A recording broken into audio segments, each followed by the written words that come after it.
Hello students, I am KN Sharma, the maths teacher. Welcome to my YouTube channel KN Sharma Classes. Students, मैं अभी आपको NCERT का chapter 5 class 10th का arithmetic progression करा रहा हूँ। इससे पहले वीडियो में भी मैंने 5.2 के कई क्वेश्चंस कराए हैं। आगे ये वाला क्वेश्चन जो है हमें एक्सरसाइज 5.2 का 7th क्वेश्चन है। स्टूडेंट्स, एक बात और ध्यान रखिए कि अगर आपको ये मेरे वीडियो अच्छे लग रहे हैं या आपकी कुछ हेल्प कर रहे हैं तो इसको ज़रूर लाइक करिए, शेयर करिए और सब्सक्राइब भी करिए और अपने जो फ्रेंड्स के साथ भी शेयर करिए इसको। और जिससे जैसे भी, और अगर आपको कोई चीज़ अच्छी लगती है या जो गलत लगती है या आपको कोई उसमें डाउट है तो प्लीज़ कमेंट बॉक्स में जा करके उसको कमेंट भी करिए। स्टूडेंट्स, जब आप इसको लाइक करते हैं या आपको इसको सब्सक्राइब करते हैं तो मुझे बहुत अच्छा लगता है और इससे मेरा हौसला बढ़ता है। तो स्टूडेंट्स, ध्यान रखिए कि मैं ये सिर्फ आप लोगों को वो गाइडिंग कर रहा हूँ, मैं इसलिए कि जिससे कि अगर मेरे पास कोई एक्स्ट्रा नॉलेज है तो मैं उसको आपके साथ शेयर कर रहा हूँ। क्योंकि इससे हो सकता है आपकी हेल्प हो जाए या आपका मार्गदर्शन हो और इससे आप कोई फ़ायदा उठा सकते हैं। तो स्टूडेंट्स, ध्यान रखिए। आगे ये क्वेश्चन है 7th, find the 31st term of an AP whose 11th term is 38 and 16th term is 73। और ध्यान रखिए स्टूडेंट्स, मैं क्वेश्चन वही वाले करा रहा हूँ जिसमें कोई ना कोई ट्विस्ट है। बाकी क्वेश्चन तो जैसे अगर कोई आपको दी हुई है, एपी दी हुई है, ए और डी फाइंड करना है तो कॉमनली हर कोई यूज उसको फाइंड कर सकता है। तो ऐसे क्वेश्चंस जो इनमें कोई ना कोई कुछ एक्स्ट्रा माइंड की आवश्यकता होती है या इनमें कोई ऐसा ट्विस्ट है तो उन क्वेश्चंस को ये मैं आपको उसी का वीडियो दे रहा हूँ बना करके। तो स्टूडेंट्स, देखते रहिए। अगर आपको ऐसे क्वेश्चंस हैं, इस क्वेश्चन में भी देखिए, क्वेश्चन में देखिए कि इसमें 31st टर्म दी हुई है, 31st टर्म फाइंड करनी है और इसमें 11th टर्म 38 दी हुई है और 16th टर्म भी 73 दी हुई है। तो स्टूडेंट्स, इसमें दो चीज़ें हैं, हमें फाइंड क्या करना है 31st टर्म, गिवन क्या है 11th टर्म 38 है, 16th टर्म 73 है। तो स्टूडेंट्स, मैंने ये कहा है कि जो चीज़ गिवन हो पहले उसको लिखिए। देखिए हमें क्या गिवन है, 11th टर्म गिवन है तो 11th टर्म को हम सॉल्व करिए इसको। 11th टर्म को हम लिखते हैं A11 इजुकल टू कितना है 38 और क्या गिवन है 16th टर्म यानी A16 इजुकल टू गिवन है 73। तो स्टूडेंट्स, ये दो चीज़ें हमें दी हुई है, A11 दी हुई है 38, A16 दी हुई है 73। अब हमें फाइंड क्या करना है, हमें फाइंड करना है, देखिए A31 यानी 31st टर्म हमें फाइंड करनी है। और अगर ये फाइंड करनी है तो ये क्वेश्चन मार्क है। क्लियर है? मैंने कहा है दो ही पॉइंट्स ध्यान में रखिए कि हमें क्या गिवन है और क्या फाइंड करना है। गिवन हमें ये है और फाइंड हमें ये करना है 31st टर्म। तो ध्यान रखिए स्टूडेंट्स, अगर मैं 11th टर्म है, वैसे तो पता है कि 11th टर्म क्या होती है, लेकिन फिर भी मैं अगर मैं लेट करूं कि let a be the first term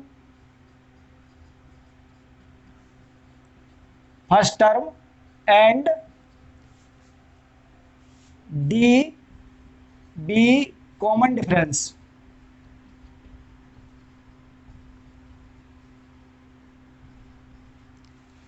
अगर मैं कहूं कि कोई एपी है, ए, इसको थोड़ा सा आगे ले लीजिए, ए be the first term and d be the common difference, तो हमें ये पता है कि nth टर्म हमारी ए एन इजुगल टू होती है a plus n minus 1 into d होती है।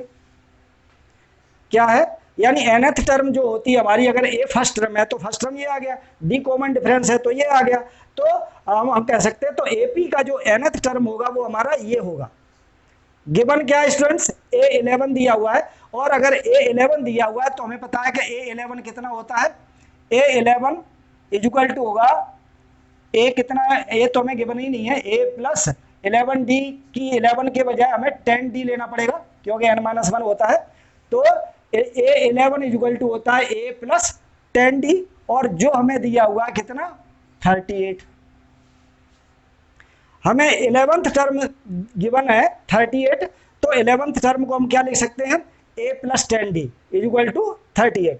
इसी तरीके से हम a 16th टर्म को, यानी a अगर हम 16th लेकर के चलते हैं तो a 16th को हम लिख सकते हैं a plus 50d is equal to कितना दिया है 73 दिया हुआ है।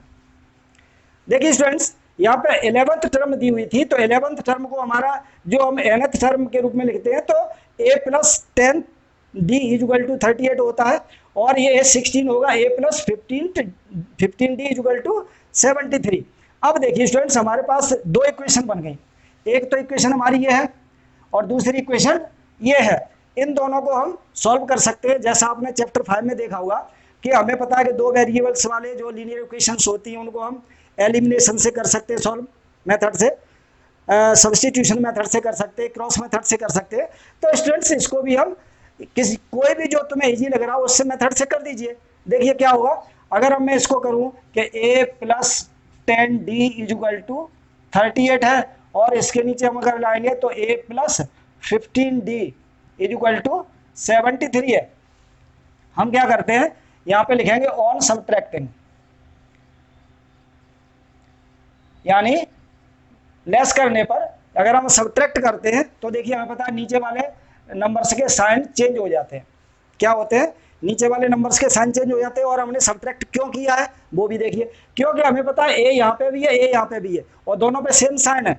अगर सेम साइन होता है तो सेम साइन कैंसिल नहीं हो सकते, सेम साइन ऐड हो सकते हैं लेकिन कैंसिल नहीं हो सकते। कैंसिल होने का तरीका यह है कि एक का एक प्लस का हो, यानी अगर कहीं पे भी 2 लिखा हुआ है और ये प्लस का 2 है और यहाँ माइनस का 2 है तो ये कैंसिल होकर के 0 आ जाएगा। मतलब कह देगा कि सेम नंबर हो या सेम वेरिएबल हो, अगर उनके साइन अपोजिट हैं, यानी एक प्लस का एक माइनस का है, तो वो कैंसिल हो जाएंगे। तो हमने इसको कैंसिल कर दिया। अब क्या करेंगे, माइनस का 15d है, प्लस का 10d है, तो हमारे पास बचेगा माइनस का 5d बचेगा इज इक्वल टू, ये भी हमें पता है माइनस का बड़ा नंबर है तो माइनस लगा दीजिए अभी, और 73 में से 38 लेस कर दीजिए, तो 13 में से 8 लेस करेंगे तो 5 आएगा, और यहाँ पे बचा 6 में से 3 गए तो 35 आएगा।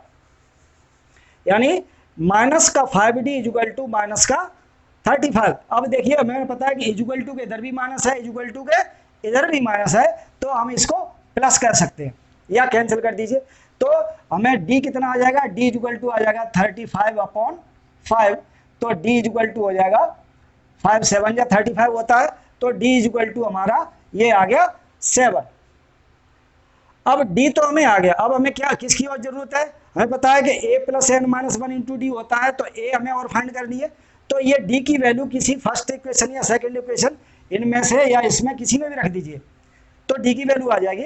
तो देखिए अगर मैं फर्स्ट में रखूं तो a plus 10d is equal to 38 था, और हमने d की वैल्यू 7 रखनी है, तो a plus 10 into 7 is equal to 38, तो a प्लस 10 7 या 70 इज इक्वल टू 38, तो a इज इक्वल टू कितना हो जाएगा 38 माइनस का 70, तो a इज इक्वल टू आ जाएगा 70 में से अगर हम 38 लेस करते हैं तो 10 में से 8 लेस करेंगे तो 2 आएगा, और 6 में से 3 करेंगे तो 3 आएगा, और ये भी माइनस का आएगा। ध्यान रखना क्योंकि माइनस 70 है, और माइनस का नंबर अगर बड़ा हो तो हमें पता है आंसर भी उसका माइनस में आता है। अब देखिए स्टूडेंट्स, हमारे पास a की वैल्यू भी आ गई है और d की वैल्यू 7 है, a की वैल्यू माइनस का 32 है। तो अब हम क्या करेंगे, हमें क्या फाइंड करना था, 31st टर्म फाइंड करनी है। तो 31st टर्म फाइंड करने के लिए देखिए अगर हम 31st टर्म निकालते हैं तो हमें ये पता है कि 31st टर्म हमारी होती है, यानी a 31st is equal to होता है a प्लस 30d हो जाएगा। 31st टर्म क्या होती है, यानी 31st टर्म होगी तो a प्लस 30d होगा, यानी d की वैल्यू हमेशा एक कम होती है क्योंकि n-1 होता है। तो देखिए अगर हम 31st टर्म निकालते हैं तो ये 31st इज इक्वल टू होगा, a की वैल्यू हमारी कितनी है माइनस का 32 प्लस 30 इंटू डी की वैल्यू है हमारी 7। तो देखिए a 31st कितनी हो जाएगी, माइनस का 32 प्लस का 7 0 0 7 3 है 21, अब हमें पता है कि ये प्लस का ये माइनस का है, तो a 31 इक्वल टू हो जाएगा 10 में से 2 करेंगे तो 8 आएगा, और यहाँ बचा 0 और 0 यानी 10 में से 78 और यहाँ 1, यानी ये a 31 ये हमारा आंसर होगा। Thank you.